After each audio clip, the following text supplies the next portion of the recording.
Hey guys, welcome back to another impressions video. Today I want to talk about Vanquish for the PlayStation 3. This game was developed by Platinum Games and published by Sega. And essentially this is a third-person over-the-top action shooter game that it's really fun. It's a great game if you know how to play it properly. And I'm gonna go into detail into that regard in a little bit. But overall, it's a pretty fun game. The story, I guess I'm just gonna briefly talk about the story. It deals with the overpopulation of Earth in the near future, so new colonies are created on space, and one of those colonies was seized by some terrorists, and they're using the energy created in the colonies to attack Earth. And I believe they destroyed San Francisco, and their next target is New York, so you have to stop the terrorists. That's basically a basic summary of the story, but of course as you progress through the game some other things develop. Now as far as the overall presentation of the game and the graphics, the game it's graphic wise it's pretty decent. You have to keep in mind that this is a 2010 game, and this is a game that also has a lot of action going on in the screen, so a pretty nice futuristic setting, a lot of action going on in the screen, a lot of enemies at the same time. So performance of this game is pretty impressive actually, and also the graphics, again, for being an extremely busy game on screen, the graphics are pretty decent. So pretty good looking game overall. And the presentation itself, it's a little bit cheesy in terms of the dialogue and the script. And, the game doesn't take itself too seriously, and that's pretty evident from the cutscenes that happen in between each mission. Whenever your character, Sam, talks to Burns, which is this other military person that goes along with you, the dialogue is extremely cheesy, but it gives the game a certain, I guess, personality, if you will. So again, the game doesn't take itself too seriously, and you shouldn't take it seriously as well. I mean, that's how it's supposed to be played, in my opinion. But early on, I was talking how you have to play this game in a proper way in order to have fun and actually appreciate it for what it is. And what I meant by that is that don't play this game on hard from the get-go. And I made that mistake because every now and then I like to play games on hard from the get-go. For example, games like BioShock 1 and BioShock 2, on the Batman, Arkham, Asylum, and Arkham City games. I played those games on hard at first, just to have a little bit of a challenge, if you will, and I got through them,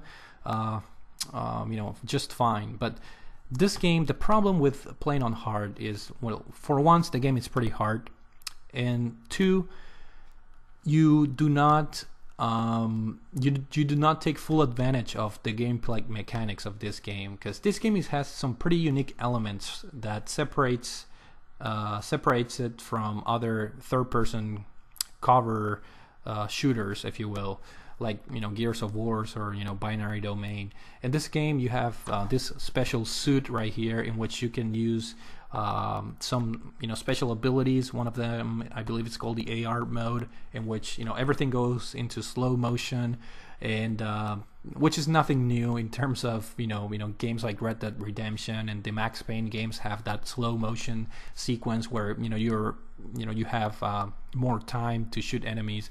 But in this game, they give you a pretty short time because your suit overheats. Another cool feature is you can slide in this suit. You have like this booster jetpacks on the back of your suit that allows you to drop on the ground and slide, and you go at very fast speeds. So it's pretty cool, navigating the combat sequences in this game, or dodging the enemy fire while using that. But the problem is that when you play the game on hard, the game really pushes you towards using the basic cover and shoot mechanics. So you lose that dynamic intention that the game has. So play this on easy or normal, because you're gonna be able to fully experience what the game really wanted you to, how the game was meant to be played. Sliding all the way around, using the AR mode, pretty frequently, evading enemy attack. In hard mode, it's possible to do that, but it's extremely hard in certain scenarios, especially later on in the game when you have tougher enemies. The game just throws you a bunch of enemies and like mini bosses on top of that, which are these huge like mech type enemies. And another one major gripe that I have with this game is the AI partners that you have in this game. Pretty much at all times you are accompanied by this major called Burns and his his army of men. So you have 6 or 7 people by your side at all times, which sounds good, but they really don't do anything at all, like nothing. And maybe this is because I played the game on hard. Maybe if you play it on easy or normal, they are better and they are more helpful. But on hard difficulty, I'm telling you, they didn't do anything, and it's really frustrating because they don't even. I mean, they shoot the enemies, but their shots don't do any damage, and it's ridiculous. And it's really frustrating because it's up to you to pretty much kill all the enemies on screen.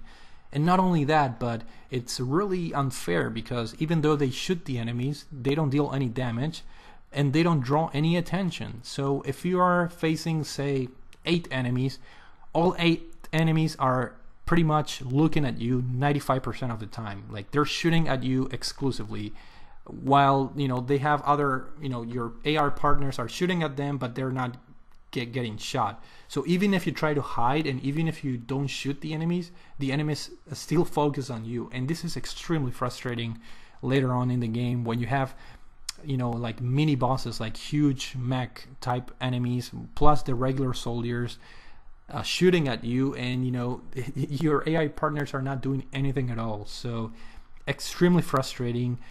In my opinion, that's a little bit of a design flaw. Again, I don't know if that was meant to be there on purpose to increase the difficulty, but that took the immersion from me a little bit from the game, because if I'm going to have AI partners, I mean, at least they have to draw the enemy fire from me. And it was a little bit frustrating, but overall, the game introduces some really interesting gameplay mechanics that really, again, it feels different from other games. However, I do have to say that at the same time, there are many similarities between this game and other games that I played. Most specifically, another published Sega game, Binary Domain. For some reason, I kept getting vibes from that game, and with a good reason. I mean, the setting was futuristic. The enemies are this robotic-like type of soldiers, and you still use the cover up mechanics. So that's why I think if you play this game on normal, it differentiates a little bit more than your typical third-person shooter games. Whereas hard mode, this game becomes your typical third-person shooter. You take cover, you wait until the enemy stops shooting at you, you shoot at them back, and so forth. Another thing that I liked about this game is that it's pretty short, and that may sound like a negative for a lot of people, but again, I have a pretty busy schedule. I have a lot of games in my backlog, so having a game that can be completed under 10 hours is always a plus for me. And another cool thing is that the game has this arcade type of scoring system that the more enemies you kill, the more points you get. The different ways you kill enemies, you can chain combos, and that earns you points. And if you die, obviously points get deducted. So it's pretty cool. It has that arcade vibe where if you want to surpass your previous high scores, you can do that. And I think it has online leaderboards, so you can compare your your scores with other people.